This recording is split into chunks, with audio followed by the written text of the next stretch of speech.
During a roadside stop, a black investigator is humiliated and nearly arrested by a racist officer who believes he has no power. But the officer has no idea he is leading the investigation into the entire department, and what unfolds next will change everything. But this is only the beginning. The disciplinary hearing room was packed. Officers, journalists, community members.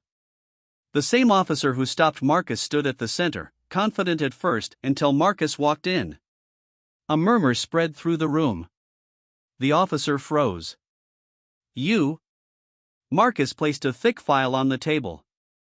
"I'm Marcus Hayes, lead investigator for the Civil Rights Division. And this case includes you." Silence hit like a hammer. Footage played. Messages surfaced. Patterns of stops. Names. Dates. Repeat behavior. The officer's voice cracked. "I didn't know who you were." Marcus didn't raise his voice. That's the problem. Outside, the media erupted. Inside, accountability finally took shape. The department chief tried to speak, but stopped when the evidence stack grew higher. The officer broke down, not just fear, but realization. Years of assumptions, unchecked power, and normalized bias collapsing in real time. Weeks later, policy changes began. Training reforms. External oversight. But Marcus didn't celebrate. That evening, he stood with his father outside their home. "You changed something," his father said. Marcus looked at the street where it all began. "I just made sure it couldn't stay the same." The harassment escalated fast. Unmarked cars outside Marcus's home. Anonymous calls. Subtle threats disguised as concerns. But his family stood firm. His father, a retired postal worker, said, "Son, they've been doing this longer than you've been alive. Don't you back down now." His sister added, "The whole neighborhood saw that video. They're watching too." And they were. Community leaders rallied. Churches reposted the footage. Local activists demanded accountability. The story grew beyond Marcus, it became a mirror for the city. Inside the department, one officer broke ranks, handing over internal messages showing coordinated profiling patterns. Marcus reviewed everything late at night. "You good?" his partner asked. "No," Marcus said honestly. "But I'm clear." He leaned back, exhausted. The system wasn't just flawed, it was protecting itself. And the officer from the stop?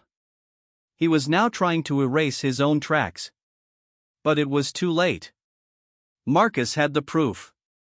And the city was paying attention. By morning, the footage was everywhere. "Officer aggressively detains black man during routine stop," the headlines spread across social media like wildfire. Marcus sat in a briefing room, watching the clip in silence as his team debated next steps. "We can't ignore this anymore," his partner said. "This is exactly what your case is about." Marcus nodded. "We don't just ignore it. We document everything." But internally, he felt the weight of it.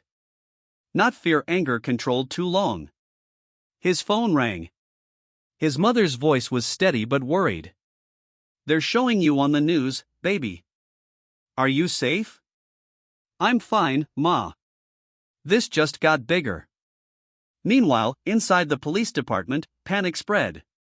Officers scrambled to identify Marcus. When they finally did, silence fell. The same officer from the stop stared at his screen in disbelief. "He's with internal civil rights?"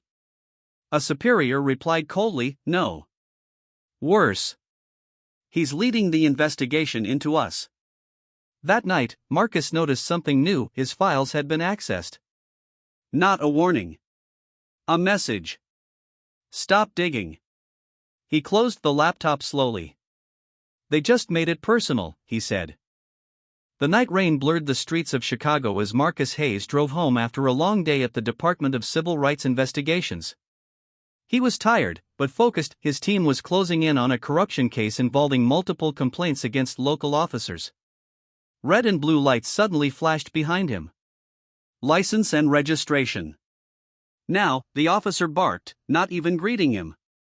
Marcus stayed calm. Good evening, officer. May I ask why I was stopped?